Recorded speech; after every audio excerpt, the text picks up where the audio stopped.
வசனம் சொல்லுது, நீ பாவத்துக்கு மரிச்சிட்ட. பாவம் எதுக்கு கொண்டு போகுது? மரணத்துக்கு கொண்டு போகுது.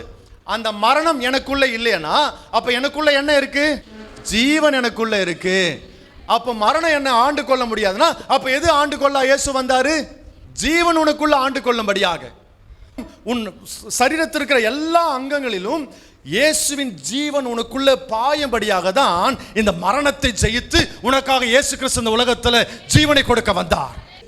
அது என்னுடைய ஜீவன் அல்ல, என் கிறிஸ்துவின் ஜீவன். என் கிறிஸ்துவின் ஜீவன், இரத்தத்தினாலே மீட்கப்பட்ட அந்த ஜீவன் எனக்குள்ளே ஓடிக்கொண்டிருக்கிறது. இப்ப ஜீவன் உனக்குள்ள இருக்கிறதுனால வியாதி சரியாகுமா சரியாகாதா?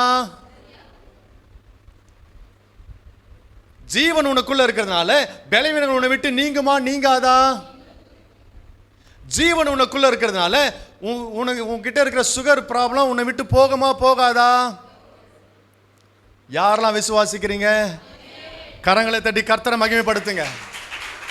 எனக்குள்ளே ஜீவன் வாழ்ந்து கொண்டிருக்கிறது.